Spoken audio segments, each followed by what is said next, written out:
Aí, ó, parabéns, gente. Parabéns a todos vocês. Parabéns, Paulo Brax. Parabéns, Maurício Barbieri. Parabéns também você aí, Luiz Melo, Abel Braga, todos responsáveis por esse ano mágico que o torcedor vascaíno tá tendo, né? Um ano muito diferente, um ano de começo de brasileiro em que a gente se encanta em ver o futebol do Vasco da Gama. Mágico. Mágico para não falar outra coisa. Que vergonha, cara. Que vergonha eu, como torcedor vascaíno, estou sentindo nesse momento. Que ridículo ver o desempenho do Vasco em campo hoje, novamente contra um Santos completamente limitado. Que ridículo ver o desempenho do Vasco da Gama contra o Coritiba, contra a Bahia. Um desempenho medroso contra Fluminense, contra Palmeiras, contra Atlético Mineiro. O Vasco não é isso, cara. O Vasco não é isso. O Vasco não é isso que a gente está vendo. Muito longe, inclusive, passa longe disso. Longe. Uma vergonha, cara. Eu, nesse momento, estou completamente envergonhado de ser um torcedor do Vasco. Essa é a grande realidade. Essa é a grande realidade, cara. Por quê? Essa é a pergunta que eu faço. Por quê? Eu não aguento mais. Eu, Lucas, como torcedor vascaíno, não aguento mais. São 23 anos. 23 anos com essa palhaçada. Um relapso em 2011. Do nada, um foguete, um meteoro que passou e foi embora. E depois, só pedrada na cabeça. 4 rebaixamentos, uma permanência na Série B do Campeonato Brasileiro. E quando a gente sobe com 120 milhões de reais em investimento, um Vasco bem no Campeonato Carioca, grana chegando dentro do clube, para essa vergonha aí, ó. Essa palhaçada que a gente viu hoje dentro de São Januário. Que isso, cara? Nem o que o torcedor conseguiu construir junto com o clube nesses últimos anos. Voltar a fazer de São Januário um território hostil. Voltar a jogar em São Januário dentro de casa e amassar os adversários. Ganhar, vencer. Colocar realmente moral dentro de casa. Nem isso está acontecendo. O Vasco teve 6 partidas no Campeonato Brasileiro, gente. 6 partidas. 2 em São Januário o Vasco perdeu. Para um Bahia limitado. Para um Bahia numa situação ruim. Tão ruim quanto a situação do Vasco. E para um Santos que nem nas fases finais do Campeonato Paulista chegou. E o Vasco perde para essas equipes. Isso é muito chato. Saber que temos 6 partidas no Campeonato Brasileiro, 1 vitória, 3 empates e 2 derrotas. Você, se olha para essa situação e acha que vai melhorar, meu amigo, realmente eu acredito que você tem muita fé, cara. Muita confiança, muita esperança. Que eu olho hoje para a classificação e vejo que o Vasco está em 15º lugar, com 6 pontos. 2 pontos atrás do 2 pontos à frente de Cuiabá, 3 pontos à frente de Goiás e 4 pontos à frente do Coritiba. Ridículo, ridículo. E saber que vamos ter uma sequência agora de São Paulo no Morumbi, de Internacional, Fortaleza e Flamengo. Tu acha que o Vasco consegue tirar ponto desses times? É a pergunta que eu faço. É a pergunta que eu faço. E hoje eu não vou criticar, se você tá aqui para isso, criticar Robson Bambu, eu não vou criticar. Desempenho muito abaixo novamente dele. Volto a repetir, Robson Bambu tem relapso no meio da partida. Em um lance, o Robson Bambu é o melhor jogador. Tira uma jogada com habilidade tremenda. E no outro, o Robson Bambu é um jogador fraco, limitado. Jogador de altos e baixos durante 90 minutos. E não pode ser assim. Não pode ser assim. Tem bons momentos. Mas os maus momentos do Robson Bambu faz com que o Vasco leve perigo. Hoje foi assim. Contra o Coritiba a gente levou um gol por um erro defensivo do Robson Bambu. Não vou reclamar do Rodrigo. Aliás, falar do Barbieri que colocou o Rodrigo. Não dá para entender essas substituições. Não vou reclamar do Figueiredo. Não vou reclamar do Pumita. Eu não quero reclamar desses caras. Não quero reclamar deles. Não quero. Eu quero falar como. Uma pergunta de verdade. Como? Com 110 milhões de reais em investimento, Paulo Brax, você monta esse time. Me fala como, Paulo Brax. Como? Explica. Não dá para entender, irmão. É uma coisa que não se dá para entender. Com 110 milhões de reais em investimento, o Vasco monta esse time, cara. É realmente incompreensível. Um time completamente esburacado. Esburacado. Eu vou ter coerência nas minhas palavras hoje. Tanto reclamamos da associação, né? E realmente, não estou falando que hoje o Vasco vive o mesmo momento com a associação, que eu acho até loucura falar sobre isso. O Vasco Associativo era um Vasco que não pagava salários, o Vasco Associativo era um Vasco que os seus funcionários ficavam 5 meses sem receber, que os jogadores tinham que fazer vaquinha para pagar cestas básicas dos funcionários. Eu não vou falar do Vasco Associativo, que eu não vou chegar a essa loucura. Eu acho que não tem como comparar. O Vasco precisava sim se tornar uma SAF. O que eu quero falar é, o Vasco Associativo, sem grana, fazia o que o Vasco, sendo uma SAF, está fazendo no Campeonato Brasileiro. 6 rodadas iniciais, o Vasco Associativo conseguiria ter um desempenho de uma vitória, 3 empates, 2 derrotas. Fácil, fácil. Eurico Miranda, Roberto Dinamite como presidente, Campelo, até o Jorge Salgado conseguiriam ter esse desempenho pífio que a SAF está tendo. Não consigo compreender como com 110 milhões de reais de investimento o Vasco consegue ter esse desempenho. Fortaleza com muito menos investimento consegue ter um desempenho melhor. Bahia com menos investimento conseguiu ter, está tendo inclusive, um desempenho melhor. E muitos outros clubes, como o Paulo Brax. Como? E a gente consegue entender a partir daquelas contratações que chegaram. A gente consegue entender que o Paulo Brax pagou 20 milhões de reais num jogador que hoje é reserva do Vasco.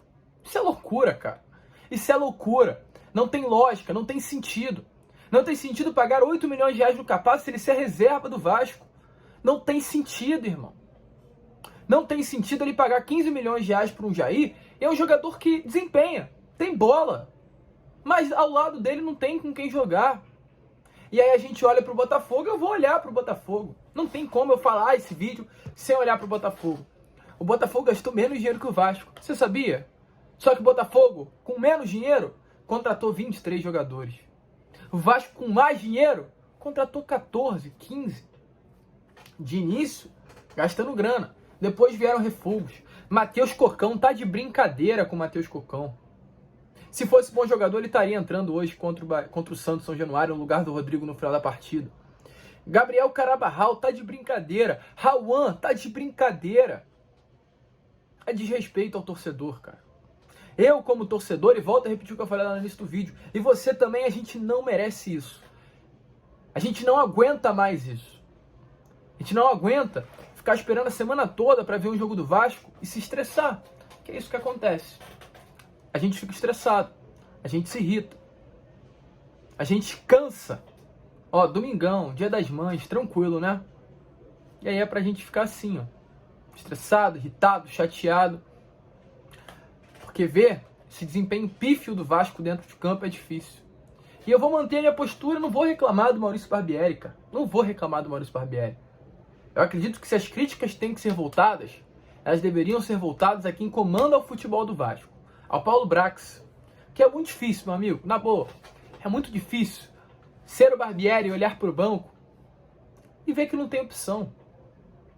Hoje, a gente começou com o time titular sendo formado por uma linha defensiva, jogadores contratados, goleiro contratado, só que do meio para frente, a grande maioria dos atletas são oriundos das categorias de base. Isso é uma loucura.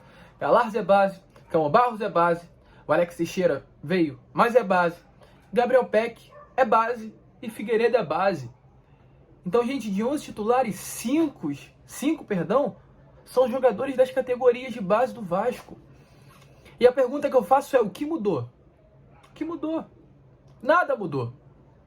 Nada mudou daquilo que a gente via nesses últimos anos. Tá a mesma coisa. E não era pra estar. Não era pra estar a mesma coisa. Então eu não coloco a culpa no Barbieri. Até porque com esse time ele olha pro banco e vê quem? Ignaldo, Eric Marcos, vamos lá, base. Ignaldo, Eric Marcos, base. Rodrigo, base. Luco Orediano, tudo bem, é uma contratação. De resto é só base, irmão. É só base. E aí a gente vai culpar o Barbieri? Tem certeza que você acha que a nossa culpa deve ser destinada ao Maurício Barbieri? Eu acho que não. Eu não consigo ver isso. Se tem que culpar alguém, e tem que inclusive culpar, é o Paulo Brax. É o Abel Braga, que lá no início do ano virou e falou que a gente não iria sofrer mais. O torcedor vascaíno parou de sofrer. A última vez que o torcedor vascaíno sofreu foi contra o Ituano, agora acabou. Tá de brincadeira. Tá de brincadeira. Não dá, cara. Não dá. Tamo cansado. Cansamos. Deu. É obrigação nessa semana do Paulo Brax sentar, abrir uma entrevista coletiva e falar: olha só, torcedor, sei que o início está ruim, mas fiquem tranquilos que a gente vai contratar no meio do ano e a situação vai mudar. A gente confia no trabalho do Maurício Barbieri, vamos bancar ele até o final. Tem que se posicionar. Se posiciona, Paulo Brax. Bota a cara, Paulo Brax. É muito bom botar a cara quando as coisas estão indo bem. Quando vai pra Florida, PixBet Florida Tour, né? Que aí o Vascão tá com dinheiro. Aí é muito bom botar a cara quando contrata um jogador de 20 milhões de reais, tira foto com a camisa. Aí é legal botar a cara. Tem que botar a cara agora, nesses momentos aí, ó. 2 vergonhas seguidas em São Januário. Das últimas 5 partidas, 2 derrotas e 3 empates. Contra adversários que o Vasco tem que pontuar. O Vasco tem que pontuar contra a Bahia. O Vasco tem que pontuar contra Santos. O Vasco tem que pontuar contra Coritiba. 9 pontos em disputa contra esses adversários fracos. Tô falando da instituição. Tô falando do time. Elencos fracos. 9 pontos de disputa e 1 conquistado. Isso não pode acontecer, gente. Não dá. Bota a cara, Paulo Brax. Com relação à atuação, vou ser sincero. Primeiro tempo bom do Vasco. Gostei do primeiro tempo do Vasco. Um Vasco com mais intensidade, um Vasco com mais mobilidade no meio de campo. Sem o Andrei, que estava apagado, sumido, sem vontade de jogar no Vasco, a gente viu a diferença. Um Jair que comandou o meio campo, mas não tem ninguém do lado dele. Entendeu? Esse é o grande problema. O Figueiredo que entrou bem no lugar do Alex Teixeira. O Gabriel Peck que hoje já vem começando a cair o nível. Entendeu? Hoje eu já vejo o Luca Herediano com mais qualidade para ser o titular do que o próprio Gabriel Peck. Sistema defensivo ali, bem em dúvida, inclusive, na minha opinião. Eu não acho, cara, que o Robson tinha que ser titular desse sistema defensivo.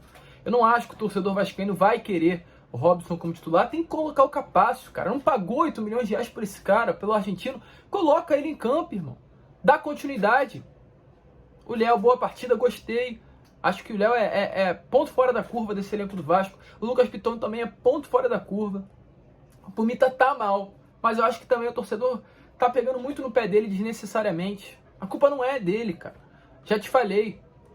Barbieri pediu pro Mita deixar de subir. Lembro de um jogo que o Mita foi subir e o Barbieri falou: fica, não sobe, não passa do meio de campo. Você, a partir do momento que vai começando a quebrar o jogador, ainda mais o ponto forte dele, que é esse último terço do campo, ele vai perdendo confiança. Ele vai realmente se modificando com relação à sua maneira de jogar. Vai caindo de produção. Isso está acontecendo com o Mita Rodrigues. Então, gente, na boa, muito difícil, cara. Não quero nem falar muito, me prolongar muito. Só um desabafo. Quero que o Paulo Brax se pronuncie e tem que ter reforço, irmão. Se não tiver reforço, vai ser esse sofrimento até o final. E o Vasco cai, hein? Se não tiver reforço, o Vasco cai. Antes de cair, faça alguma coisa. Se posiciona, Paulo Brax. Cadê você? Aparece que o torcedor vascaíno merece uma satisfação. São Januário lotado. Pro Vasco ter esse desempenho aí nojento. Mais uma derrota em casa, é ridículo. Ridículo. Gente, eu tô realmente precisando dar uma respirada. É muito triste ver o que tá acontecendo com a nossa instituição, com o nosso clube. Anos e anos. Quando a gente acha que vai melhorar, não melhora. Mas olha só, ainda tem vídeo hoje, hein? 10 horas, em ponto. A gente vai estar aqui com o vídeo, tá? Falar sobre arbitragem, falar sobre isso que vem acontecendo, falar sobre a entrevista do Barbieri. Fiquem ligados. Tranquilo? Se inscrevam. Me ajudem a ter voz. Me ajudem a aumentar aqui o volume. A criticar de maneira profissional, de maneira séria. Mas eu preciso de você. Então me ajude. Se inscreva aí. E compartilhe. Vambora. Uma vergonha. Mais uma vergonha. Rapaziada, vamos que vamos. Saudações vascaínas.